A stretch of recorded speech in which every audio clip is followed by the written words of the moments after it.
I don't care who you are, life is going to knock you down. Listen to me, many of you right now, life's got you up against the rope, and you got to do me a favor. Like, you can't give up, you can't give in. Pain is temporary. Pain is your friend. Pain is going to take you to the next level. When you going through pain, I know what you feeling. I know exactly, because I've been there, I've done that, but you got to work through it. And the reason why most of you are not successful is because every single time stuff not going your way, you give up, you quit, you let go, and people feel weakness. They feel it. You can feel when somebody's not committed, when they're not all in, when they're not dedicated. And there's another level you get to when you go all in. Winners win and losers lose. There are going to be times that you're going to be wondering, why should I keep showing up and working my business? Why should I keep at it? Why should I keep showing up to the conventions? Why should I keep picking up the phones and making the phone calls? Why should I keep fighting for my goals and fighting for my dreams? And what I want to remind you is that you got to show up for your life regardless of the circumstances. You got to show up in spite of the naysayers. You got to show up in spite of the conversation going on in your mind. You got to show up for your life, because if you don't, nobody else will. If you want unreasonable results in your life, you've got to be willing to be unreasonable. Part of being unreasonable, you don't judge according to appearances. Part of being unreasonable, you can see it because you believe it. You must have the faith to call forth those things that be not as though they were. You've got to decide, I deserve this, and I'm going to have it. You've got to say yes to your life.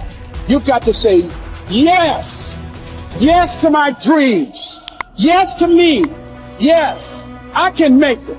Yes, I can. Doesn't matter how many failures I've made. Doesn't matter how many mistakes I've endured.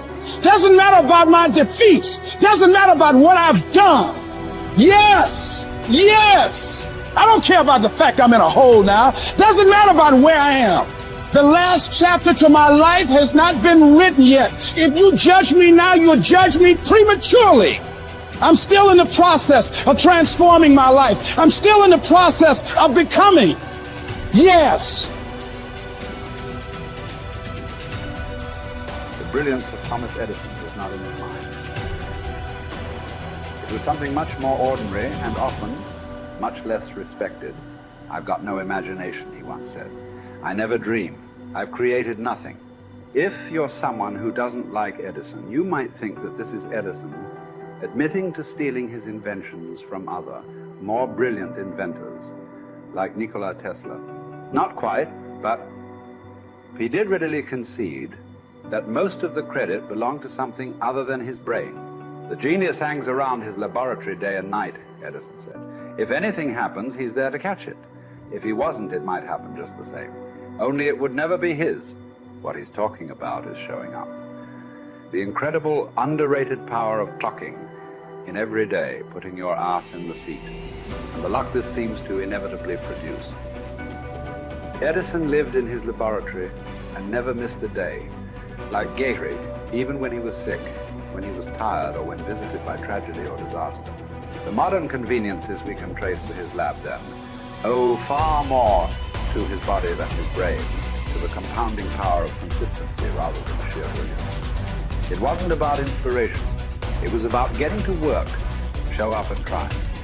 Get on the treadmill, pick up the violin, script out some sequence, reach out to some clients, read some reports, lift a couple weights, jog 1 mile, cross one thing off the to-do list, chase down a lead. It doesn't matter what it is.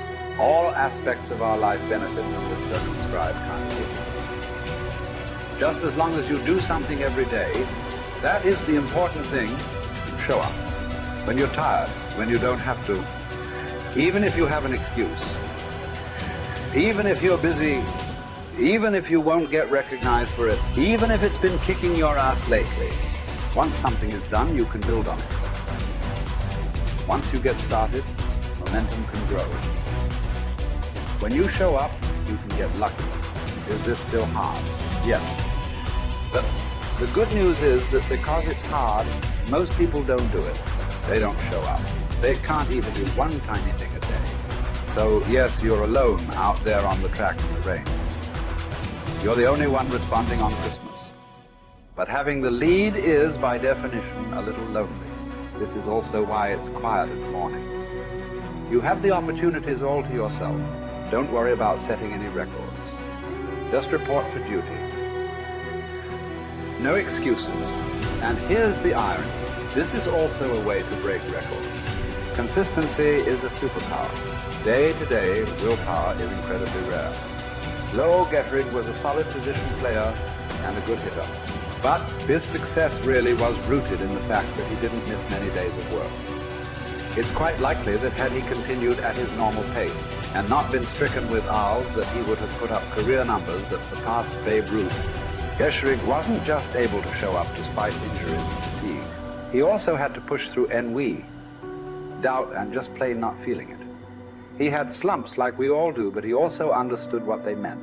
As a minor leaguer, he had struggled at the plate and thought about quitting. The Yankees' owner sent down a scout to walk Gehrig through the very basic math of a batting average. A good hitter hits 300, and hitting 350 is terrific. Hitting 400 is almost unheard of. What does that translate to? Missing on 6 tries out of 10. A hitter can also go days, weeks without touching the ball. That's what the scout told him. The most important thing a young ball player can learn is that he can't be good every day. You don't have to always be amazing. You do always have to show up. What matters is sticking around for the next at-bat. The ability to do that, coupled with the ability to endure what John Steinbeck called dogly days while writing East of Eden. Those days when everything seems out of whack, when you're just not feeling it, when the distractions won't stop, is the first step to greatness, literally. You cannot be great without the self-discipline to do that. One thing a day adds up. Each day adds up. But the numbers are only interesting if they accumulate in large quantities. You guys that are just getting started, you're not going to start right here. You're going to start down there, probably in another city, another town. I grew up in Lake Charles, Louisiana, no money, raised by a single mother. I was in debt at 25 years old. First thing that I had to do in my life was not learn a new skill. First thing I had to do to get my life moving in the right direction was self-development. It is vital. It was vital for me that I improved myself and I could start depending upon me. I had to show up every day with some rituals, some disciplines, and start getting myself to trust me, not trust others, but trust myself to do the right thing every day. One of the things that I started doing was beating the sun up every morning. I'm going to beat that sun up every morning so that I have the discipline and the control over my life. So I knew, hey, before that thing pops, I'm going to pop. I'm going to get out of bed, depend on myself, get up at the same time every day. And for me, that time, regardless of where I was beat that sun up. No matter where I am, I'm going to beat that thing up. So it gives me a sense of control over my own life. Second thing, I had to start cleaning up my life and my friends and my environment. When I was younger, between 15 and 25, I was doing crazy stuff in my life. Wasting my weekends. I had the saying, weekends are for the weak. I was drinking, fooling around with a bunch of bad things, bad people. At 25 years old, I cleaned it all up. Quit going to those places. Quit hanging out with people that did not have ethics and discipline in their life. I wanted to build something in my life. I wanted to become someone. And to do that, to become someone in the eyes of the world, just beating that sun up every morning gives me the sense of accomplishment, that I did what I said I was going to do, that I woke up when I said I would wake up, and I start building respect for myself, start believing in myself so that I can go out into the world. And maybe today when I go into this meeting that I'm dressed for, they'll believe in me as much as I believe in me, and that'll show up in a contract, a deal, maybe even some money.